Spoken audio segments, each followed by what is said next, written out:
Amis du soir, bonsoir. Je suis ravie de vous retrouver ce soir sur le canapé de voyage au bout de la nuit pour continuer avec vous ma lecture de La Petite Fadette de George Sand. Alors comme vous avez pu le voir, cette lecture, cette œuvre fait ressortir les thèmes de la gémellité, de l'amour à la campagne, de la vie à la campagne, pardon, et de l'amour. Pendant ma lecture, n'hésitez pas à réagir sur les réseaux sociaux avec le hashtag VBN sur Twitter ou sur notre page Facebook Voyage au bout de la nuit. Je reprends donc ma lecture sans lapsus si possible au chapitre 14.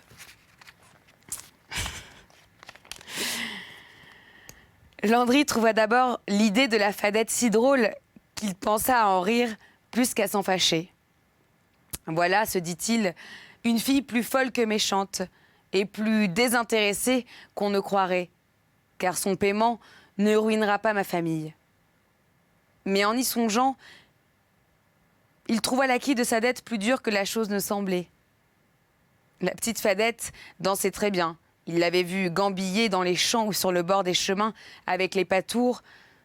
Et elle s'y démenait comme un petit diable, si vivement qu'on avait peine à la suivre en mesure. Mais elle était si peu belle et si mal attifée, même les dimanches, qu'aucun garçon de l'âge de Landry ne l'eût fait danser. Surtout devant du monde, c'était tout au plus si les porchers et les gars qui n'avaient point encore fait leur première communion la trouvaient digne d'être invités.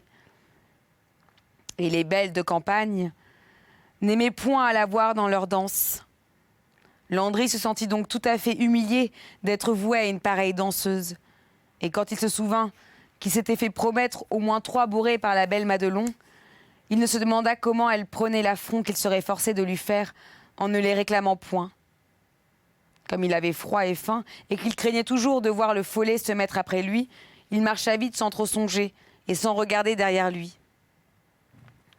Dès qu'il fut rendu, il se sécha et conta qu'il n'avait point vu le guet à cause de la grande nuit et qu'il avait eu de la peine à sortir de l'eau. Mais il eut honte de confesser la peur qu'il avait eue, et il ne parla ni du faux follet ni de la petite Fadette. Il se coucha en disant que ce serait bien assez tôt le lendemain pour se tourmenter de la conséquence. La conséquence de cette mauvaise rencontre. Mais quoi qu'il en fît, il ne put dormir que très mal. Il fit plus de 50 rêves où il vit la petite Fadette à califourchon sur le fadet, qui était fait comme un grand coq rouge et qui tenait dans une de ses pattes sa lanterne de corne avec une chandelle dedans, dont les rayons s'étendaient sur toute la joncière. Et alors, la petite Fadette se changeait en un grelet gros comme une chèvre. Et elle lui criait, en voix de grelet, une chanson qu'il ne pouvait comprendre, mais où il entendait toujours des mots sur la même rime. Grelet, fadet, cornet, capé, follet, bessonnet, sylvinet. Il en avait la tête cassée, et la clarté du foulet lui semblait si vive et si prompte que quand il s'éveilla, il en avait encore les orblutes, qui sont petites boules noires, rouges ou bleues, lesquelles nous semblent être devant nos yeux quand nous avons regardé avec trop d'assurance les orbes du soleil ou de la lune. Landry fut si fatigué de cette mauvaise nuit qu'il s'endormait tout le long de la messe. Et mêmement, il n'entendait pas une parole du sermon de monsieur le curé, qui pourtant loua et magnifia on ne peut mieux les vertus et les propriétés du bon saint Andoche. En sortant de l'église, Landry était si chargé de langueur qu'il l'avait oublié la Fadette. Elle était pourtant devant le proche, tout auprès de la belle Madelon qui se tenait là, bien sûr que la première invitation serait pour elle. Mais quand il s'approcha pour lui parler, il lui fallut bien voir le grelet qui fit un pas en avant et lui dit bien haut avec une bardiesse sans pareille. « Allons, Landry, tu m'as invité hier soir pour la première danse et je compte que nous allons n'y pas manquer. » Landry devint rouge comme le feu et voyant Madelon devenir rouge aussi, pour le grand étonnement et le grand dépit qu'elle avait d'une pareille aventure, il prit courage contre la petite Fadette. « C'est possible que je t'ai promis de te faire danser, Grelet, lui dit-il, mais j'avais prié une autre auparavant, et ton tour viendra après que j'aurai tenu mon premier engagement. » « Non pas, répartit la Fadette avec assurance. Ta souvenance te fait défaut, Landry. Tu n'a promis à personne avant moi, puisque la parole que je te réclame est de l'an dernier, et que tu n'as fait que me la renouveler hier soir. Si la Madelon a envie de danser avec toi aujourd'hui, voici ton besson qui est tout pareil à toi, et qu'elle prendra à ta place. L'un vaut bien l'autre. Le Grelet a raison, répondit la Madelon avec fierté en prenant la main de Sylvinet. Puisque vous avez fait une promesse si ancienne, il faut la tenir, Landry. J'aime bien autant danser avec votre frère. Oui, oui, c'est la même chose, dit Sylvinet tout naïvement. Nous danserons tous les quatre. Il fallut bien en passer par là pour ne pas attirer l'attention du monde. Et le Grelet commença à sautiller avec tant d'orgueil et de prestesse que jamais, bourré, ne fut mieux marqué ni mieux enlevé. Si elle lui était pimpante et gentille, elle lui fait plaisir à voir car elle dansait par merveille, et il n'y avait pas une belle qui n'eût voulu avoir sa légèreté et son aplomb. Mais le pauvre Grelet était si mal habillé qu'il en paraissait 10 fois plus laid que de coutume. Landry, qui n'osait plus regarder Madelon, tant il était chagriné et humilié vis-à-vis d'elle, regarda sa danseuse et la trouva beaucoup plus vilaine que dans ses guenilles de tous les jours. Elle avait cru se faire belle et son dressage était bon pour faire rire. Elle avait une coiffe toute jaunie par le renfermé qui, au lieu d'être petite et bien retroussée par le derrière, selon la nouvelle mode du pays, montrait de chaque côté de sa tête 2 grands oreillons, bien larges et bien plats. Et sur le derrière de sa tête, la cayenne retombait jusque sur son cou, ce qui lui donnait l'air de sa grand-mère et lui faisait une tête large comme un boisseau sur un petit cou, mince comme un bâton. Son cotillon de droguée était trop court, de 2 mains, et comme elle avait grandi beaucoup dans l'année, ses bras maigres, tout mordus par le soleil, sortaient de ses manches comme 2 pattes d'aranelle. Elle avait cependant un tablier d'incarnat, dont elle était bien fière, mais qui lui venait de sa mère, et dont elle n'avait point songé à retirer la bavousette, que depuis plus de 10 ans, les jeunesses ne portent plus, car elle n'avait point de celles qui sont trop coquettes, la pauvre fille.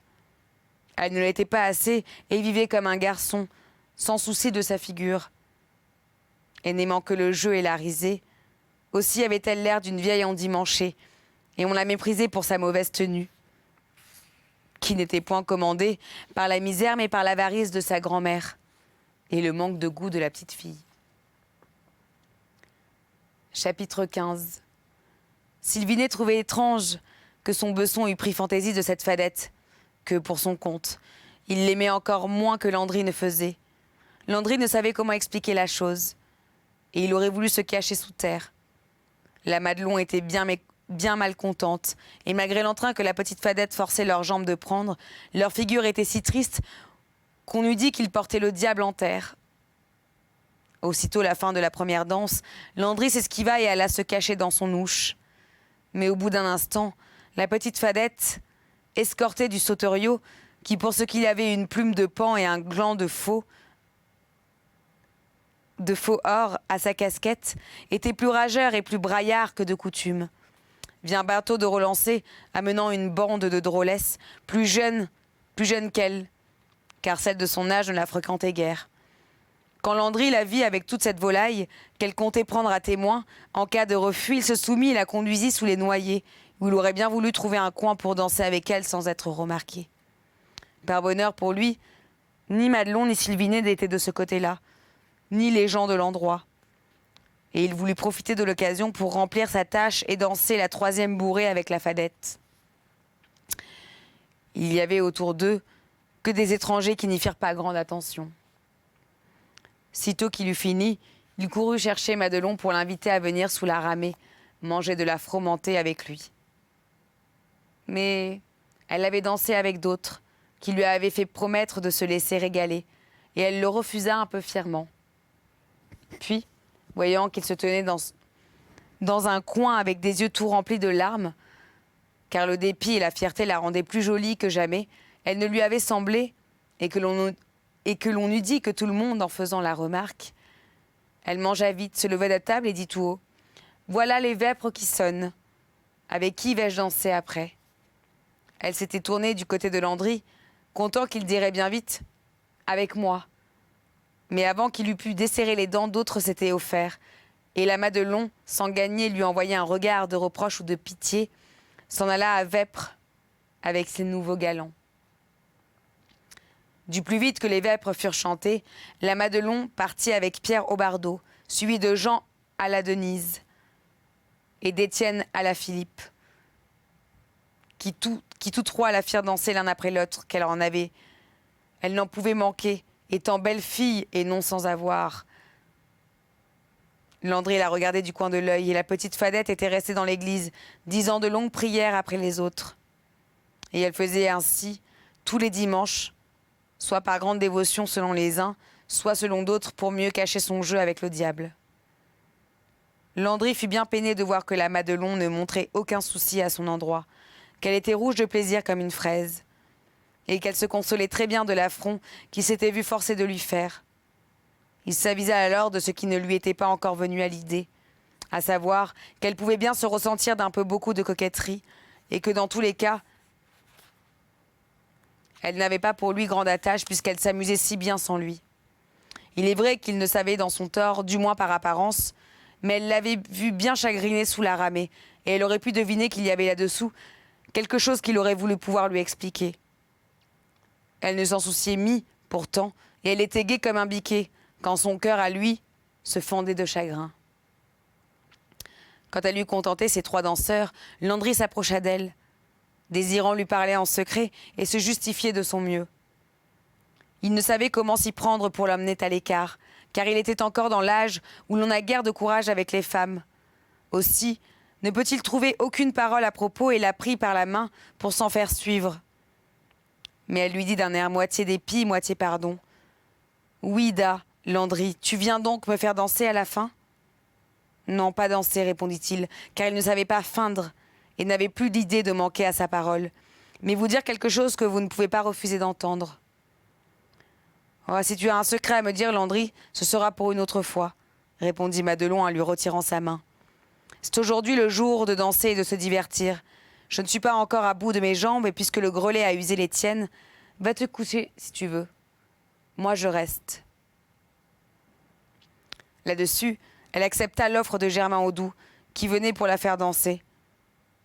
Et comme elle tournait le dos à Landry, Landry entendit Germain Audoux qui lui disait en parlant de lui « Voilà un gars qui paraissait bien croire que cette bourrée-là lui reviendrait. » « Peut-être bien, dit Madelon, en hochant la tête, mais ce ne sera pas encore pour son nez. » Landry fut grandement choqué de cette parole et resta auprès de la danse pour observer toutes les allures de la Madelon, qui n'était point malhonnête, mais si fière de telle nargue, qui s'en dépita, et quand elle revint de son côté, comme il la regardait avec des yeux qui se moquaient un peu d'elle, elle lui dit par bavarde : « Eh bien donc, Landry, tu ne peux pas trouver une danseuse aujourd'hui ? Tu seras, ma fille, obligée de retourner au grelais. »« Et j'y retournerai de bon cœur, » répondit Landry. « Car si ce n'est pas la plus belle de la fête, c'est toujours celle qui danse le mieux. » Là-dessus, il s'enfuit aux alentours de l'église pour chercher la petite Fadette, et il la ramena dans la danse, tout en face de la Madelon, et il y dansa deux bourrées sans quitter la place. Il fallait voir comme le grelais était fier et content. Elle ne cachait point son aise, faisant reluire ses coquins deux yeux noirs, et relevait sa petite tête, et sa grosse coiffe comme une poule huppée. Mais par malheur, son triomphe donna du dépit à 5 ou 6 gamins qui la faisaient danser à l'habitude, et qui, ne pouvant plus en reprocher, eux qui n'avaient jamais été fiers avec elle, et qui l'estimaient beaucoup pour sa danse, se mirent à la critiquer, à lui reprocher sa fierté et à chuchoter autour d'elle. Voyez donc la grelette qui croit charmer Landry Barbeau. Grelette, sautiotte, farfadette, chagriée, grillette, ralette et autres sornettes à la manière de l'endroit.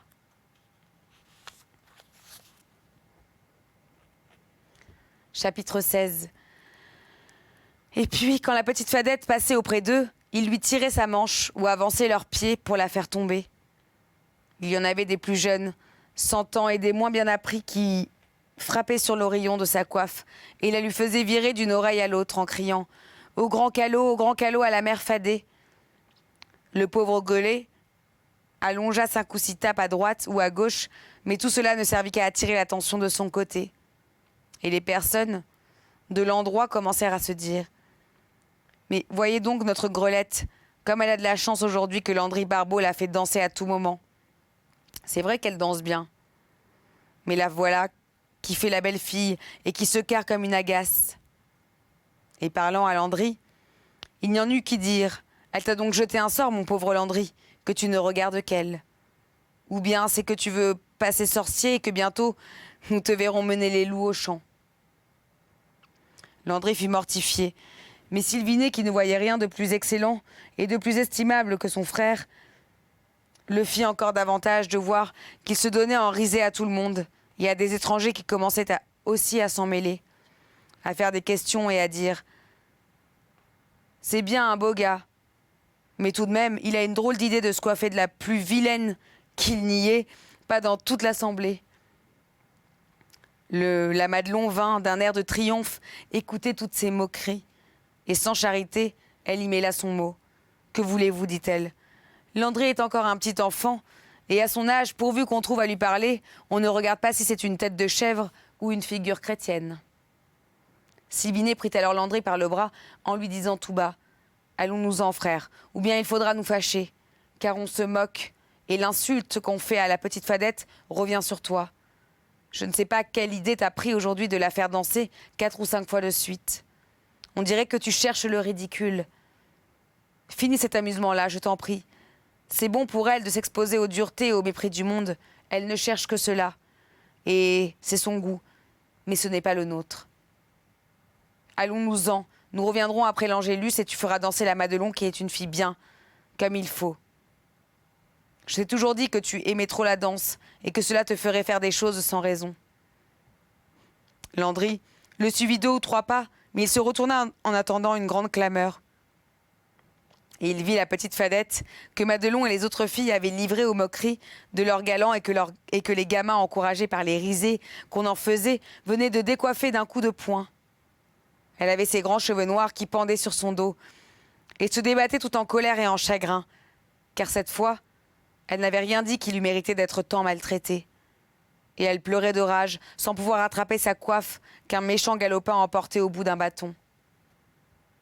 Landry trouva la chose bien mauvaise, et son bon cœur se soulevant contre l'injustice, il attrapa le gamin, lui ôta la coiffe et le bâton, dont il lui appliqua un bon coup dans le derrière, revint au milieu des autres, qu'il mit en fuite, rien que de se montrer et prenant le pauvre grelet par la main, il lui rendit sa coiffure.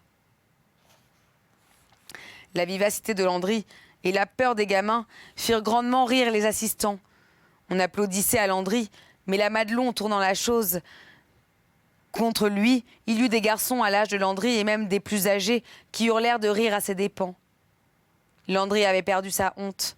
Il se sentait brave et fort, et un je ne sais quoi de l'homme qui lui disait qu'il remplissait son devoir en ne laissant pas maltraiter une femme. Laide ou belle, petite ou grande, qu'il avait prise pour sa danseuse, au vu et au su de tout le monde. Il s'aperçut de la manière dont on la regardait du côté de Madelon, et il alla tout droit vis-à-vis des Alla Denise et des Alla Philippe, en leur disant « Eh bien, vous autres, qu'est-ce que vous avez à en dire? S'il me convient à moi de donner attention à cette fille-là, en quoi cela vous offense-t-il? Et si vous en êtes choqués, pourquoi vous détournez-vous pour le dire tout bas? Est-ce que je ne suis pas devant vous? Est-ce que vous ne me voyez point?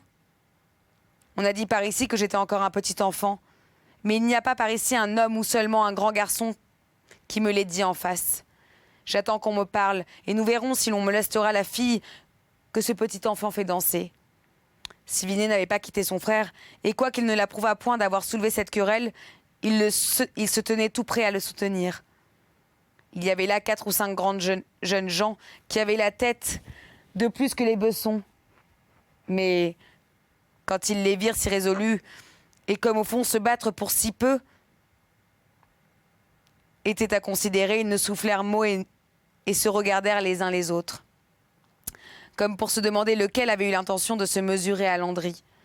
Aucun ne se présenta, et Landry, qui n'avait point fâché la main de la Fadette, lui dit « Mets vite ton coiffage, Fanchon, et dansons, pour que je voie si on viendra te l'ôter. » « Non, dit la petite Fadette en essuyant ses larmes, j'ai assez dansé pour aujourd'hui, et je te tiens quitte du reste. »« Non pas, non pas. Il faut danser encore, dit Landry, qui était tout en feu de courage et de fierté. Il ne sera pas dit que tu puisses pas danser avec moi sans être insulté. Il la fit danser encore et personne ne lui adressa un mot ni un regard de travers. La Madelon et ses soupirants avaient été dansés ailleurs.